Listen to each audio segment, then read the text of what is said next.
Well, I'm telling you, this young independent author is going places. I mean, he's got to have such a great career ahead of him. Wow, I mean, he's pretty handsome too. And oh, hey, yeah, I didn't see you there.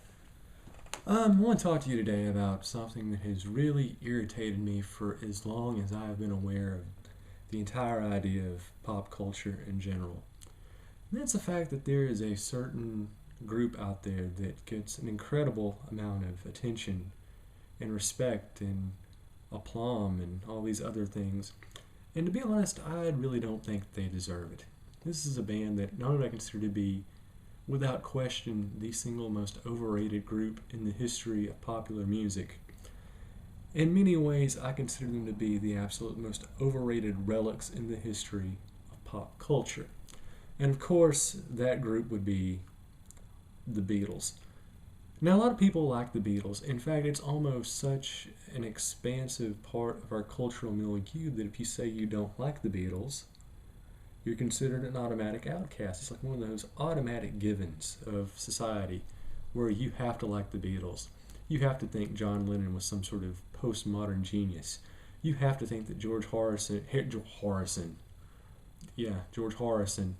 was a more talented guitar player than, oh, say, Joe Satriani, or that dude in Racer X, what was his name? Paul Gilbert. When the fact of the matter is, this is a band that gets so much undeserved recognition that it is sickening. And I wrote an article recently. Yeah, sorry, I actually swallowed a dime earlier. I actually wrote an article for my blog, and I have it listed right down there. So if you click on the link below, you can go to it, and I'll talk about this issue more in depth.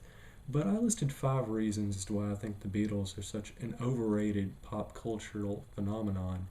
And I guess what I'll do here is I'll kind of give you the abridged statement that I give in that article as why I think they're so overrated.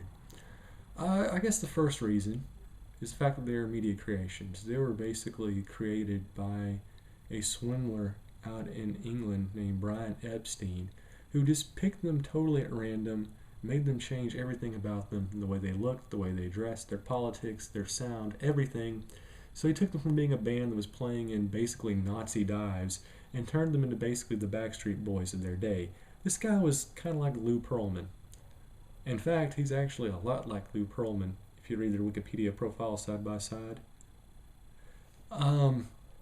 So yeah, right off the bat, when you call them the Fab Four, you're right, except it's not fabulous, it's fabricated. The second reason is because they're rip-offs. This is a band that ripped off pretty much every single American artist, from Chuck Berry to the Supremes to Roy Orbison to Carl Perkins to especially Buddy Holly. In fact, the Beatles is actually an obscure reference, sort of an oblique nod to Buddy Holly's band, the Crickets, which were an incredible influence on them. And they succeeded by, ripping them off. In fact, they actually ripped off a lot of their countrymen too. If you go back and listen to any song by the Dave Clark Five, circa 1964, and plan what the Beatles were doing that same time frame, guess what?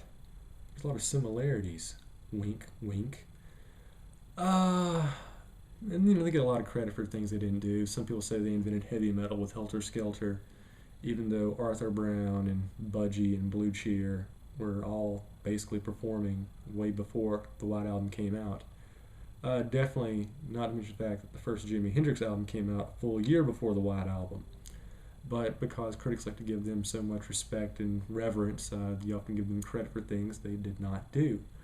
They're also credited with being the first industrial band, despite the fact that bands like the Fugs and the Guides and Cro-Magnon were already basically doing that kind of stuff before Revolution 9. And then there's the fact that, I'm not saying that they're plagiarists because I'm being subjective. I'm saying they're plagiarists because they were taken to court and successfully sued 3 times for actual plagiarism. They were sued by the Chiffons, they were sued by Chuck Berry, and they were sued by, somebody else, doesn't matter. But anyway, they were taken to court 3 times for ripping off music, and all 3 times they were found guilty. When I say they're rip-offs artists and I say they're plagiarists, I'm not saying that because That's what I think. I'm saying that's because that's what a court of law says about the Beatles. They are rip-offs. Which brings us to part 3, which is the fact that I don't think any of them were really that great as musicians. Say what you will about John Lennon's lyrics. He himself, look up the Wikipedia article, said he didn't care about his lyrics. He was just putting stuff down. The fact of the matter is the Beatles were not great musicians. None of them. Ringo Starr, horrible drummer. Paul McCartney, horrible bassist. John Lennon, not even top 100 of the British piano players in the 20th century. George Harrison, or Harrison, as I will now call him from here on out, I guess you can make the argument that he was the most talented Beatle, but then again, that's not really saying much. And let's be honest, if you made a list of the 20,000 greatest guitar players of the 20th century, there's no way you put Harrison on the same list as Hendrix or Clapton or Satriani or Stevie Ray Vaughan, or even some like these low-tier, heavy metal guys.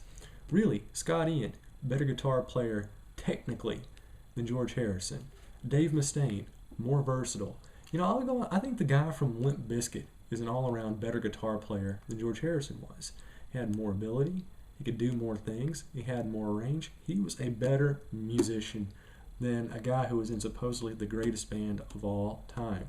Which brings me to complaint number 4. Their records were ridiculously overproduced. I mean, go back and listen to Sgt. Pepper or the White Album. There's no way you can perform that stuff live. It's so inorganic. Oh, and there's another thing. The Beatles were a horrible live band. That's why you never hear live Beatles songs on the radio, because they either couldn't play them, or the ones they could play, they couldn't play live. They were a terrible, terrible live act. And, the only thing you ever see are the Ed Sullivan performances, and those are like the easiest songs in the world to play. Anybody can go and play I Want to Hold Your Hand. It's like, what, 3 chords the entire time? So that's another one. But my absolute biggest complaint, and the reason why I cannot stand the Beatles, their fans, or this entire legacy they have, is the fact that they were all a bunch of hypocrites.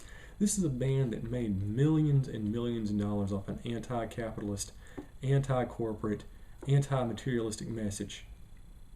That's hypocrisy. George Harrison and Paul McCartney, these are guys that made a lifetime off singing about peace and love and understanding. And they're multimillionaires. In fact, Paul McCartney is a guy that has such a profound love of music that he went out and did what any person that loves art would do. He went out and bought up the rights to as much music as he possibly could, so that every time someone else's work gets played, he makes $1 off of it. Ooh, yeah, that's really being a supporter of the arts, isn't it? Yeah, that's not capitalist or anything. And of course, that brings us to John Lennon. Oh, John Lennon, you martyr, you wonderful peace-loving man. There's nothing at all hypocritical about the fact that this man that is supposedly a pacifist and a peace icon and a strong proponent of love and understanding in all domains abandoned his first wife and son. Think about that. This is a guy that made his entire legacy off the fact that he was just filled with an ultimate, unabridged, unassuming love. Oh, by the way, he's a deadbeat dad, too. I just want to take it into consideration. And in fact, John Lennon was a hypocrite. In fact, he may be the biggest hypocrite in the history of hypocrites being hypocrites. He's saying, imagine no possessions. When he died, $150 million in the bank. That is hypocrisy defined. And at the end of the day, it's just my opinion. You may disagree, but I'd love to hear what you think. Like I said, go down, read the article, do some research on your own, and come to the same wonderful conclusion that I did. Hey, you want a revolution, man? You got it.